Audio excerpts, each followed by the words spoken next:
Walk for Autism, day 8, final day. Woohoo! Thank you all for coming on the journey with me. I often get asked how people can help, or how people can approach my little man, and so I thought I'd just do some quick, 5 quick things to do. Now, they specifically apply to my son. I've said earlier in the week that if you've met one child with autism, then you've only met one child with autism. It's what they say, because every single person on the spectrum is completely different.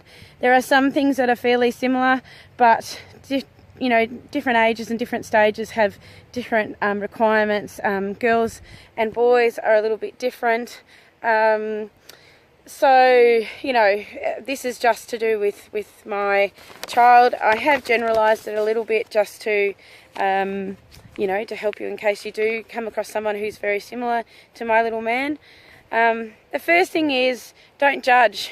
Please don't judge that little person or that adult just for being a little bit different. And don't judge the parents or the carers. These people have to work extra hard to sort of fit into societal norms. So when they are having a meltdown or they are acting out, which often happens, and that happens with my little man with a big smile on his face because he's so anxious, don't judge. We're trying our best, we're doing our best, and he is doing his best, and he's doing a bloody good job of it. So just go along for the ride with us and help us out. Please don't underestimate the person. Just because they don't speak as well, or they don't look at you, or they don't seem to be conforming to societal norms, it doesn't mean they're stupid. A lot of them are very smart. It just means that, they're working that little bit harder. But often very smart. If you notice that they're escalating, just try and distract them. Spark their interest in something that that you think that they might be interested in.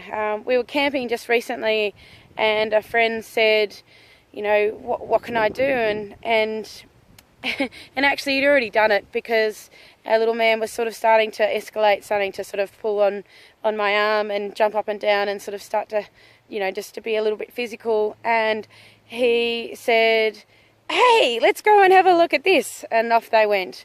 And and that whole thing just de-escalated and was fine. It all worked out great, and it was really great to have that sort of support. If they do resist an interaction with you, it's not about you. It's not about them being rude. It's just, it's just what they're coping with at that moment. So just, smile and just quietly sort of step back. Don't take it personally. We often get circumstances where our little man gets asked, "I'm not your name, darling," and of course he can't say it, so he looks like he's just being rude, but he's not. He just can't say it. The next one is, if they do escalate and they are having a meltdown in public, all you can do is stand back, make sure you're safe. The space is safe around you, and other people around you are safe. Take the lead of the carer, and don't judge the carer and the child, and just make sure everyone's safe around. If you're a child and the child's another child is escalating, then make sure originally that you're safe, and then race over and grab a teacher or a parent or a carer or a responsible adult. There's not much you can do when they're having a meltdown, other than make sure that they don't hurt themselves and make sure that you don't get hurt yourself.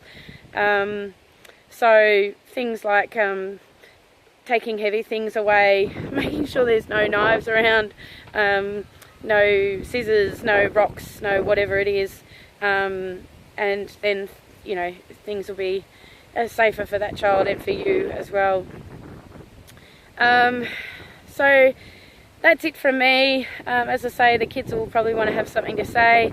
Thank you so much. This has been a great journey, and your comments and feedback have been amazing. Your support's always amazing. Thank you so much. I love living in an inclusive community, and to have just such amazing friends and family around me. So thank you very much. Happy Autism Awareness. Thank you anyone who has donated. Really appreciate that aspect. We've been to an aspect information session, and it was absolutely phenomenal and really opened my eyes to more about autism. So thank you again, and have a great day. Today I'm talking about when Murray is escalating in the play yard. So he might be running, he might be yelling, he might be hurting people and just making loud noises. That's how you can know that he's getting escalated in the play yard, and you can distract him. And if that doesn't work, you get the teacher to handle it. In the schoolyard, sometimes Murray gets teased, but he doesn't really know when it happens, or sometimes he does, and then he gets deeply feels about it. Please don't tease Murray if he says, "Oh, I'm teasing you." The teacher will try to distract him. Final little footnote. How cool are my little men? God, they're unreal. They've taken on this project with absolute gusto, and I'm super proud of them. Love them to the moon and back. Thanks, boys.